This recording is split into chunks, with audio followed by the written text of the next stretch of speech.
He is the worst serial killer in Russia's history. He just liked to kill. His eyes are very unpleasant. He has the look of a cornered predator. For years, he kept a city in fear. For years, he taunted the police. We just wanted to catch him, to stop people being killed. He preyed on the lonely and vulnerable. He operated very, very carefully. And he kept a unique record of his crimes. Based on unprecedented access to Moscow's elite murder squad and unique police footage of a disturbing reenacted confession.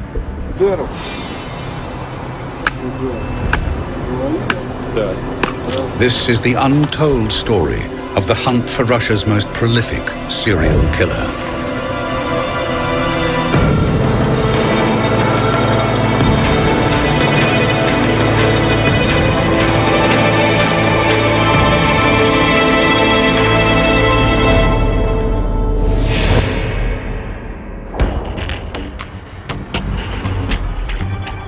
Moscow has experienced extraordinary changes since the dark days of the Cold War.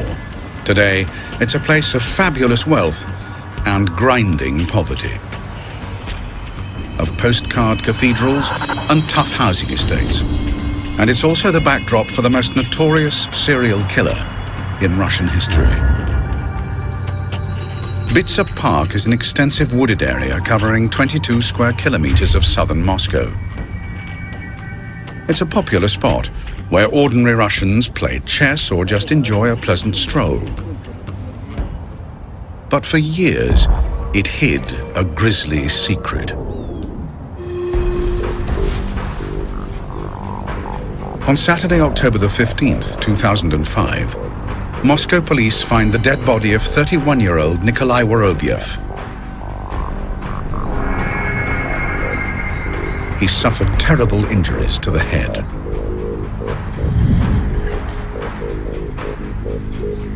Denis Adamenko was one of the first policemen on the scene.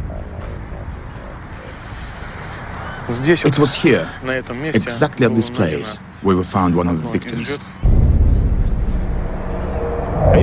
Of course, when we found him, it wasn't a pleasant sight. He had numerous brain injuries. A bottle was stuck into the head and the brain was strewn all over the ground nearby. A month later, another body turns up, that of 63-year-old Nikolai Zakharchenko. Almost 2 weeks later, another, Vladimir Dedukin, and a week later, another, Nikolai Koryagin. By Christmas, 7 bodies have been found murdered and mutilated in Bitsa Park. Not one of the bodies has been concealed, and none of the victims has been robbed, but all of them have the same horrific trademark injury, a vodka bottle or stick forced into the bloody gaping wound at the back of the head. It was obvious from the beginning. It was a serial killer.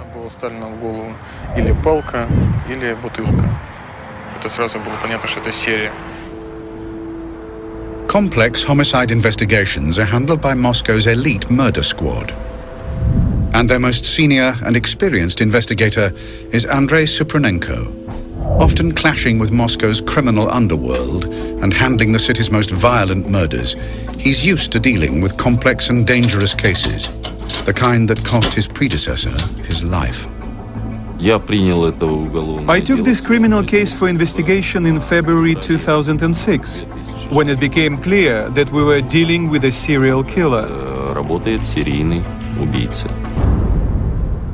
With 7 bodies discovered by police and a serial killer on the loose, Moscow becomes a city in fear. Investigative journalist Yana Zhalkinskaya is immediately drawn to the case and begins to cover the story for the Russian and British press. We realized that it's a serial killer, it's a maniac operating in Bitsa Park. We called him Bitsa Maniac. People were frightened, and Bitsa Park is a very popular place for recreation, but the people were scared to go there because there was a feeling of danger. Despite discovering so many bodies, police have few clues to the identity of the Bitsa maniac. Убийца не оставлял ни одного следа. The killer didn't leave any trace. We tried to pick up different objects from the crime scene, but our analysis didn't show any trace. No fingerprints, nothing. He operated very, very carefully. Очень грамотно работал. The investigators need all the help they can get. They turn to the one man who can assist them. Professor Vladimir Vorontsov is one of Moscow's most senior and experienced forensic examiners. He's been inspecting murder victims in the Russian capital for nearly 40 years. It falls to him to determine the exact nature of the victims' gruesome deaths. All the injuries were inflicted in the head area, and there were very many of them. The most massive injuries would be made on the back and side of the head and on the face. It was like a calling card for this criminal, his signature. These are the skulls of some of the victims found in Bitsa Park, and they have suffered massive injuries.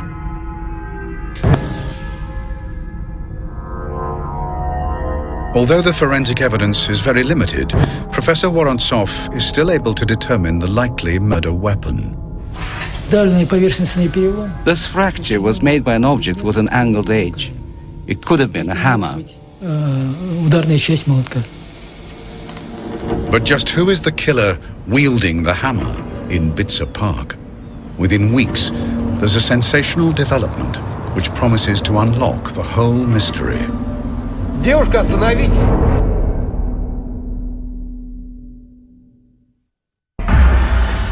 By January 2006, Moscow police have 7 unsolved murders on their hands, all battered with a hammer in Bitsa Park in southern Moscow.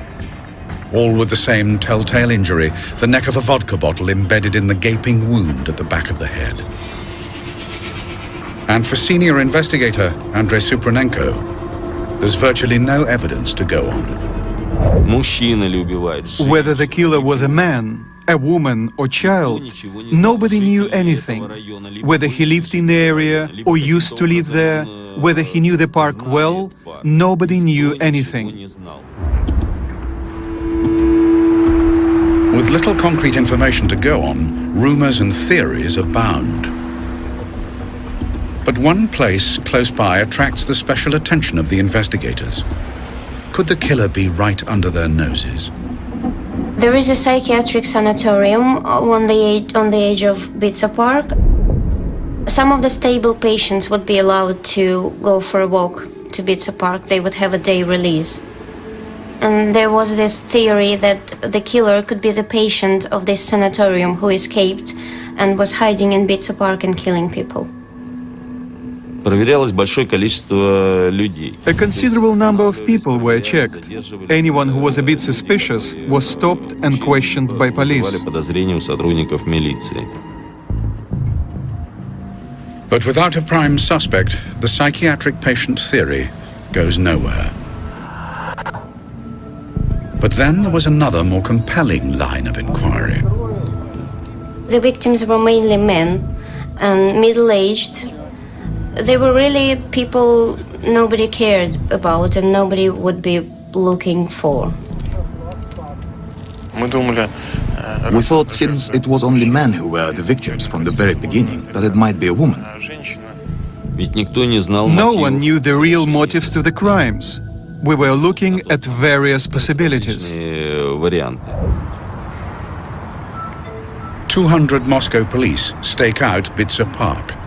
Their task is to stop and question anybody suspicious. But the park is vast. Covering an area of 22 square kilometers, their chances of catching the killer red-handed are remote.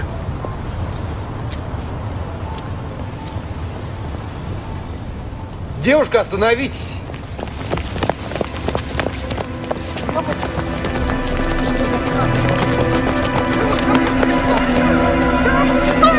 Что вы делаете?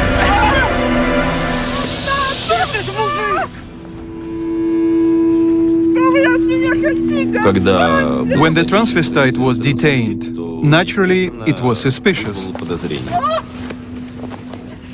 And then the police make a startling discovery. The transvestite is carrying a hammer in his bag.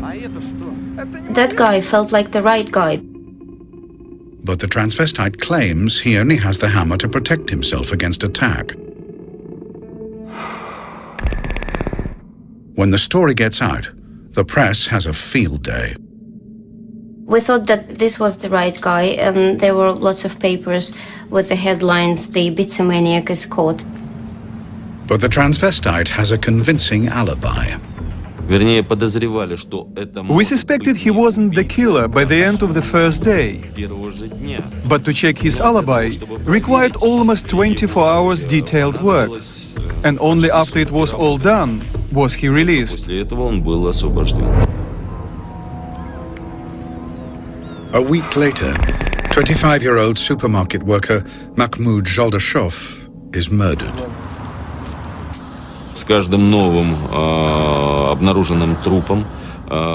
With each newly discovered body, the coverage in the media was getting more and more intense, and police and prosecution chiefs were pushing us to find and detain the killer as soon as possible.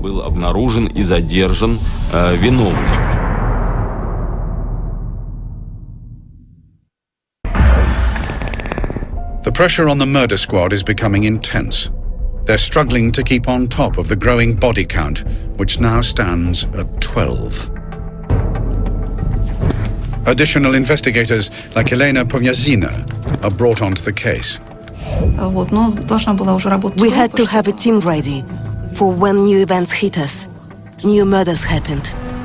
Then there is a significant development.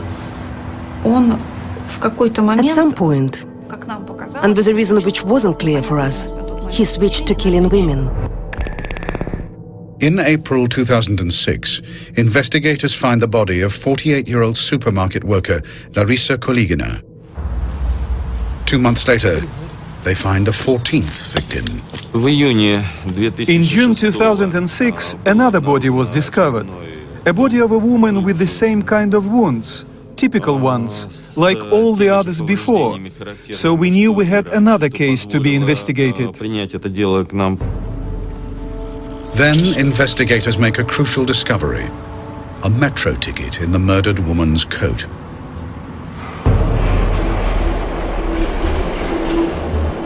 Investigators now begin an intensive trawl of the surveillance footage of the Moscow metro to see if they can find out who traveled with the woman that day. But it's an enormous task. Then there is a further breakthrough. 2 days later, police officers called me with a message that the son of the murdered woman had turned up and identified the body. The victim was 36-year-old single mother, Marina Moskolyova. She lived alone with her son, Sergei. When we interviewed him, he said his mom had gone out for a walk with a boyfriend, Sasha. She didn't come home. As investigators piece together Marina's last known movements, her son delivers a key piece of evidence. Before she left, Marina had tried to call her son on her mobile to tell him where she was going, but it wasn't working. She left a note saying where she was going and who with. She left his name and phone number. The phone number was registered to a 32-year-old supermarket worker, Alexander Pichushkin. The name Alexander is often shortened in Russia to Sasha. This was our very first concrete clue, leading us to Pichushkin. We established his address at once. At the same time, the investigators uncover the video from the security cameras at the metro station. While combing through the videos, we found Moskolyova with a stranger walking together inside the metro station. The These are the last images of Marina Moskalyova alive. She doesn't know it, but she's walking with a man who has a hammer in his bag and who fully intends to kill her. That man is Alexander Pichushkin. The video confirmed it was really him, together with Moskalyova, which was the proof we needed to arrest him and accuse him of the murder of Marina Moskalyova. В совершении убийства только Москалевой. 16 июня On the 16th of June, we arrested Pichushkin. задерживаем. Это было вечером, где-то It was in the evening. It was dark, 10-11 p.m. он себя вел совершенно спокойно. He was absolutely calm and denied everything at the beginning. Я не тот, кто вам нужен. За что вы меня задержали?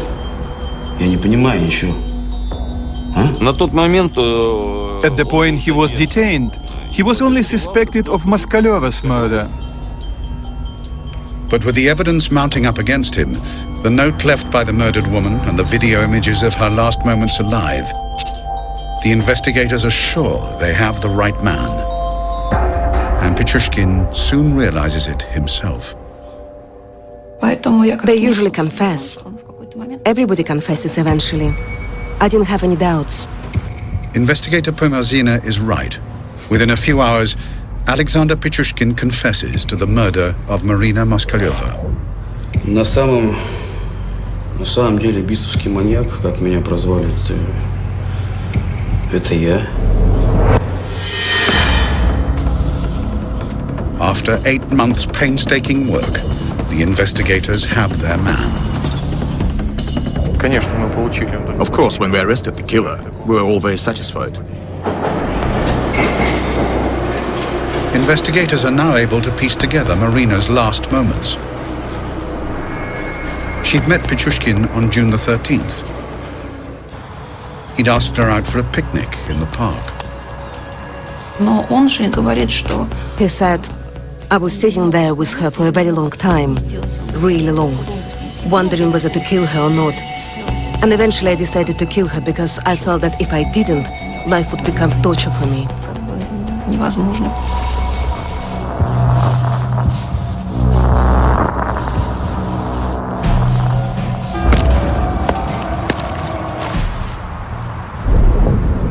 Investigators suspect Pichushkin of committing 14 murders in Bitsa Park.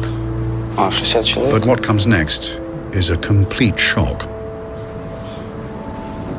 Of course, none of us could expect the true number of crimes he had committed. Я на самом деле совершил 61 убийство. И все 60 из них я совершил в Битцевском парке.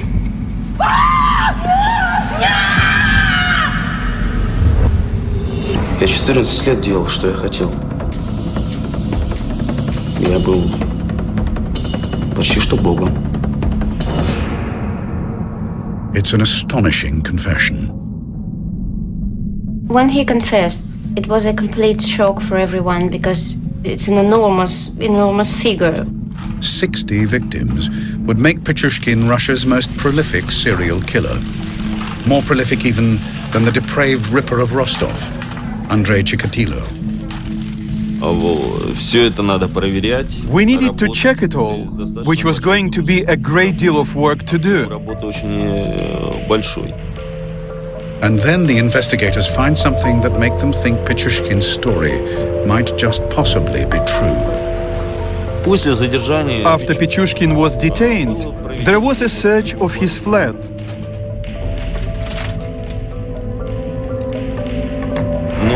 We got the chessboard with numbers pasted on it. Each figure, each number meant a crime.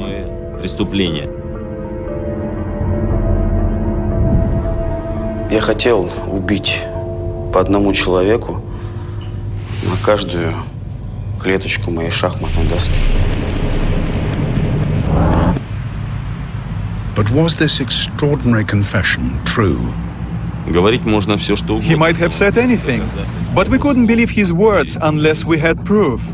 And to get that proof, they were going to have to get inside the mind of Russia's most prolific serial killer.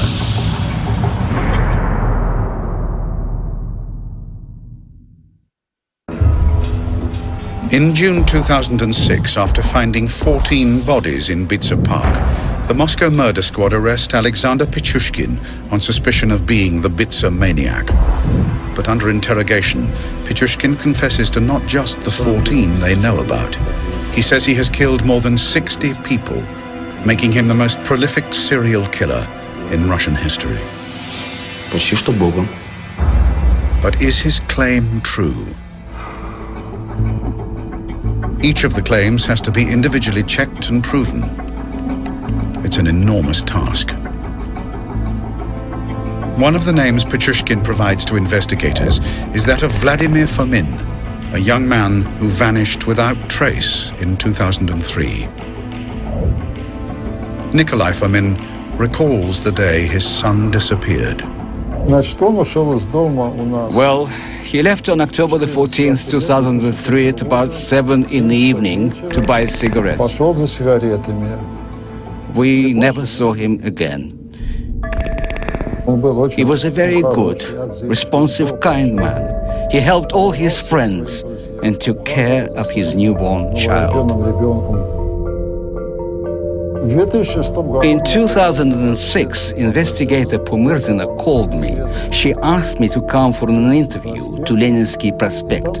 And there I learned that all the cases about the missing people had been combined into one case, the Pichushkin case.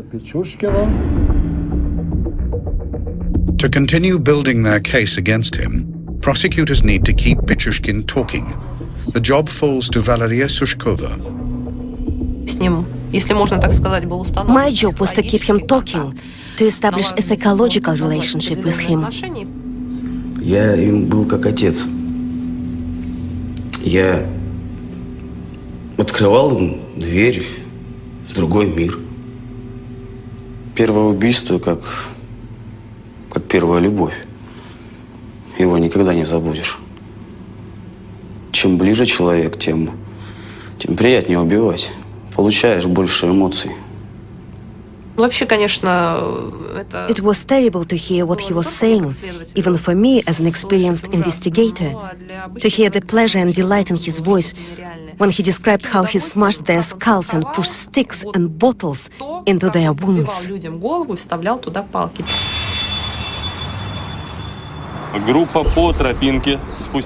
In Russia, to avoid any doubt in court, investigators take the accused back to the scene of the crime and get them to reenact exactly what happened, and they film the results. In the case of Pichushkin, investigators need to verify his astonishing claims, but they are also keen to deny him the obvious pleasure he takes from reliving his brutal acts of murder. Investigator Maxim Zharkov is the official cameraman. I traveled with Pichushkin to Bitsa 27 times in all, and filmed over 40 hours of video with him. Pichushkin has an amazing memory for the details of his crimes. Ясно. А покажи, пожалуйста, на манекене, вот как ты наносил удары. Я вот так вот достал молоток, бежал к нему и ударил. Он заорал. Заточенной частью? Ну, в смысле, заостренной? Тупой. Тупой, да? Тупой часть ударил. Он заорал сильно. Я, по-моему, ударил еще сразу. Он завалился вот так. Да. На бок. Да, типа такого. Да. И дальше? Дальше я нанес ему еще несколько ударов. Туда. По голове. Так. Разбит. Вставил ему бутылку. Так. Водки. Голову. Вначале палки достал, потом все не подходило, я их достал, выкинул. Вставил бутылку. Кипел очень сильно. Даже когда уже мертвый был, ну, вроде раз там ударил, вообще. Именно тем, что он...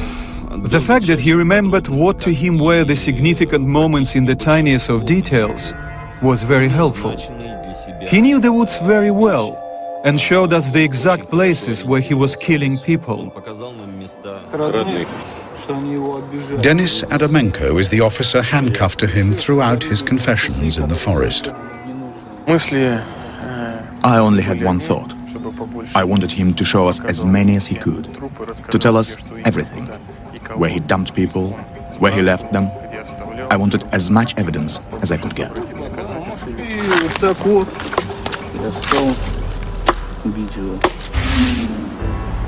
But the case against Pichushkin can't just rely on his confession. When forensic investigators examine the head wounds of Boris Grishin, a 64-year-old man who was killed in Bitsa Park on December the 19th, 2005, they make an intriguing discovery. При исследовании препаратов кожи we found bits of plastic in the wounds when examining the skin samples. Типа пластмассы. Our preliminary conclusion was that this bit of plastic could be part of the object used to strike the blows. Moscow police recovered this hammer. Pichushkin claims to have used it, but they need to prove that it is in fact the murder weapon. И при исследовании этого молотка на нижней поверхности As we were studying the hammer, we found some deep scratches on the surface of part of the handle at a point close to the head. And as we compared it to the particles we'd found, it became very clear that they were part of this handle.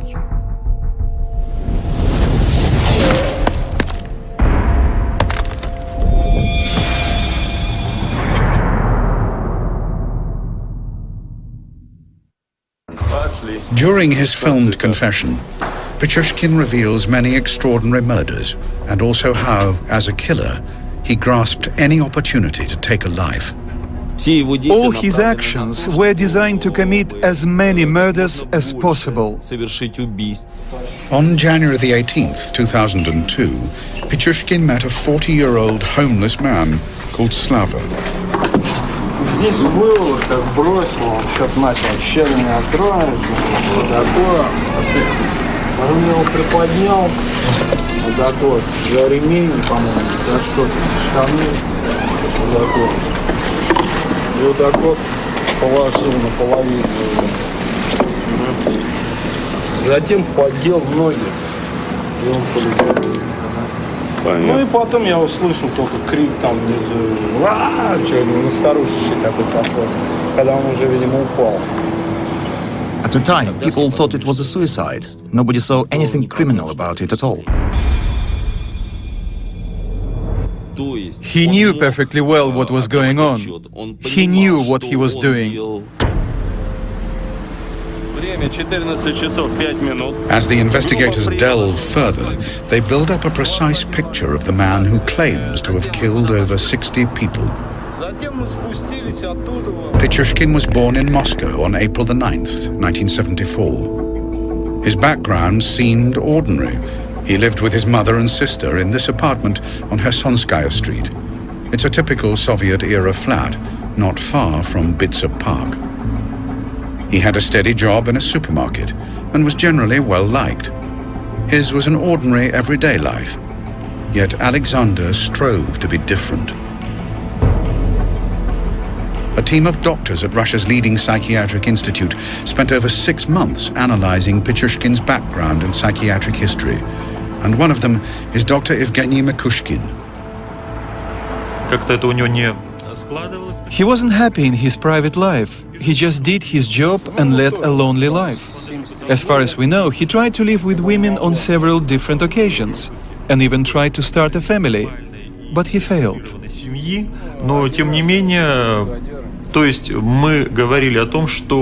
The pattern of behavior that we were witnessing was very complicated.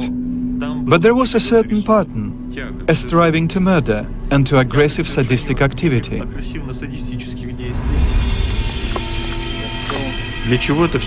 So why was he doing all this? To get a kick out of it, to get satisfaction and a sexual release. Certainly, This is a display of aggressively sadistic syndrome, aggression and cruelty, a discharge of his aggressive intentions. His one gift was a knack for getting on with people and putting them at their ease. He could make an acquaintance easily and found it easy to keep contact with them without ever giving his victims a chance to relax and feel the danger. And when the right moment came, he just smashed their heads in.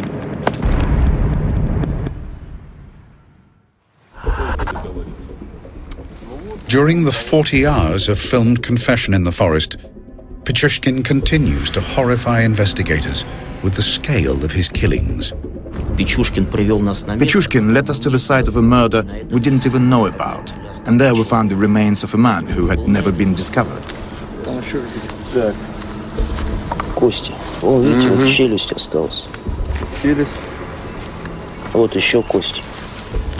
Ага.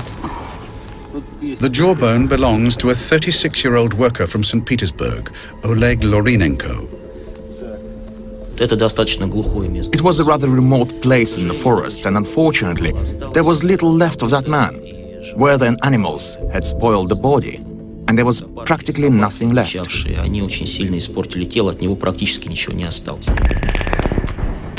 Lorinenko is Pichushkin's 15th victim found in the forest.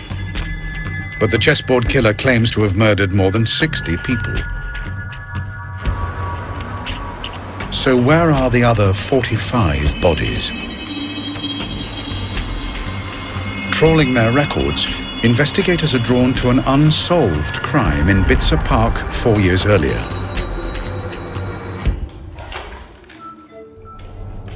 In February 2002, local police received a call from a hospital about a patient with curious injuries. Да, это горбольница номер 6. К нам поступила пациентка с черепно-мозговой травмой. Она говорит, что на нее напали. Maria Viricheva had a worrying story about a man she'd recently met, a man called Alexander Pichushkin. Старший лейтенант, что случилось? Я познакомилась с ним у метро. On February the 23rd, 2002, Maria had met Alexander Pichushkin near Kharkovskaya metro station. She just split up from her boyfriend and was desperate to make ends meet. Я сидела, плакала. Он подошел, спросил, в чем дело. Выпить предложил. Pichushkin offered to sell her some cameras. He told her he'd hidden them in Bitsa Park. Maria Viricheva was pregnant at the time. Завел меня туда подальше. Подвел к колодцу. Говорит, что там спрятана коробка.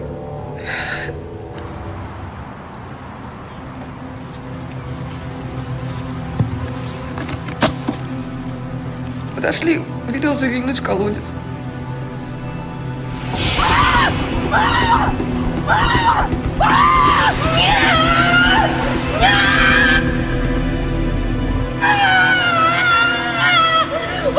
Carried along by the quick-flowing water, Viricheva managed to cling to life by climbing into a disused sewer.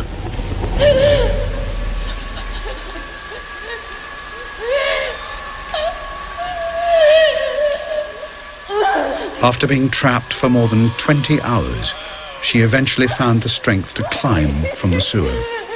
Я стала пытаться выход найти, ничего не видно.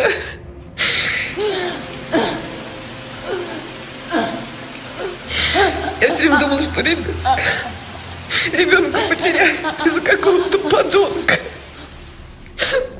At the time, despite Viricheva's detailed statement, local police decided not to pursue the investigation. I mean, she knew who tried to kill her and knew where to find him. But the local policeman asked her not to push it, just because he didn't want to deal with what he thought was a rubbish case. He thought it wasn't important. I didn't want to do extra work.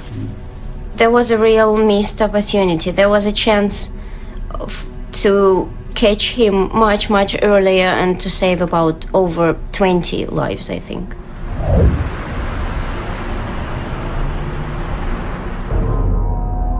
The sewers prove the key to uncovering how Pichushkin disposed of the rest of his victims. Александр, что это за колодец? Ну вот в этом колодце я утопил людей. Сколько всего человек? Ну сейчас сколько по подсчетам получается человек 16, по-моему. Можно более точно. This is just one of the sewers Pichushkin used. There is a network of drainage systems beneath Bitsa Park, serving all of southern Moscow.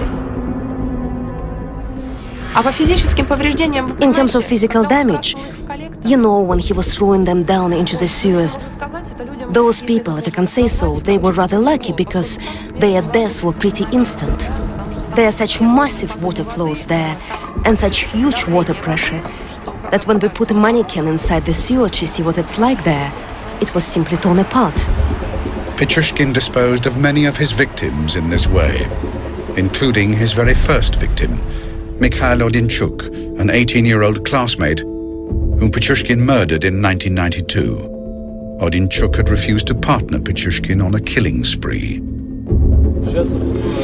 Then, in February 2002, Pichushkin dumped the body of a homeless boy known only as Mitka, who was just 9 years old. Pichushkin claims to have dumped the bodies of some 43 people in the sewers beneath Bitsa Park. He even blamed us for not being able to find all the bodies.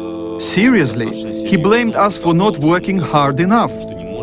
We even had to say that if he hadn't thrown the bodies into the sewers, if he was to leave them on the ground, we would have found them all. But one question remains. Just why does Pichushkin change from disposing of his victims in the sewers, where they just disappear, to leaving them in the open, where they're almost guaranteed to be found? I got the impression that he couldn't keep it to himself, that he needed everyone to know. He wanted to get full credit, as he saw it, for what he was doing. I think deep in his heart he wanted to be caught. He wanted the attention and he wanted the fame, and he just couldn't keep silent anymore. Alexander Pichushkin is about to get his moment in the spotlight. Moscow prosecutors have built up a solid case against him, with enough evidence to charge him with 49 individual counts of murder. Under the gaze of the world's media, the chessboard killer has one last game to play.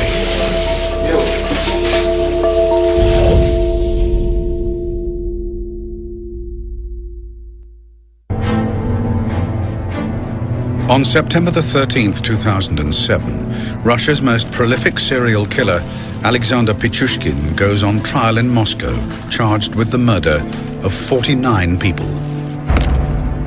It's the culmination of a killing spree that has lasted for over 15 years and has kept an entire city in fear. I attended the court hearings. It was a real performance for him.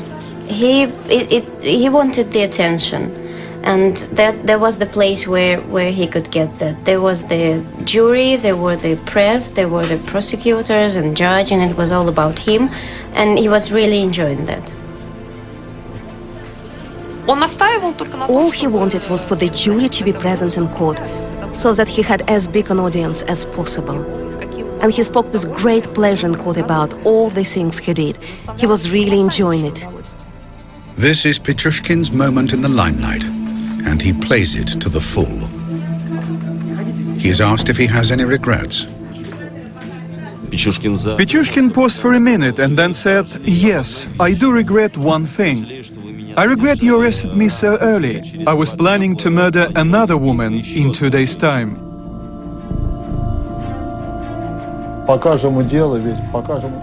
Each day the trial heard about 6 episodes, 5 or 6 murders. Pichushkin was very reserved, only nodded when they were asking him questions. Yes, I did it. Yes, it was me. For everyone, it was shocking. We thought he will at least say forgive me to those people whom he killed. He showed absolutely no remorse. But is the man who claims to have killed more than 60 people sane? An insane person cannot realize the consequences of his actions. But here, the subject's actions were purposeful and consistent, and he was aware of what he was doing. That is why the expert commission came to the conclusion that he was sane. After a trial lasting 6 weeks, the jury takes less than 3 hours to return a unanimous verdict. And on Monday, October the 29th, 2007, Judge Vladimir Usov pronounces sentence. Учитывая повышенную опасность совершенных преступлений, исключительную опасность для общества самого виновного, суд в целях восстановления социальной справедливости и предупреждения совершения новых преступлений считает необходимым назначить Пичушкину за совершение особо тяжких преступлений, повлекших массовую гибель людей, пожизненное лишение свободы. The Russian state and the chief prosecutor are proud of the result. Правосудие свершилось. Наказание назначено то, которого заслуживает обвиняемый. Pichushkin will spend the rest of his life behind bars. The first 15 years will be in solitary confinement. For Nikolai Fomin, the sentence provides justice for the cruel death of his son, Vladimir. There is no punishment higher than life imprisonment. This is as much as you can get. So he will stay in jail for life. Despite the guilty verdict, Vladimir Fomin's body has never been recovered, a fact that provides some small solace for his family. This is hope. This is hope. There is no body. The person may be alive. Same as during World War II. People who got the notice about a person gone missing, they kept waiting for 40 or 50 years. What if we are lucky? He'll come back as a millionaire from somewhere, maybe America. Convicting Pichushkin had taken 9 months strenuous work. It had been very hard and stressful. 24 hours a day, 7 days a week. An awful lot of work. And I shall never forget it. Well, for me it was the most serious case in my career. I have faced serial killers before, but none of them was such a cruel and ruthless murderer as Pichushkin. Although he still claims to have killed more than 60, the police have never found all the bodies. The court had the evidence to convict him of the murder of 48 people. It was an astonishing figure. I'd never interviewed a serial killer with so many victims before, but I had had similar cases. The only difference in this case was that it attracted a lot of public attention. It shook the world. I think he killed so many people because he just liked to kill. Pichushkin is quite an unusual serial killer.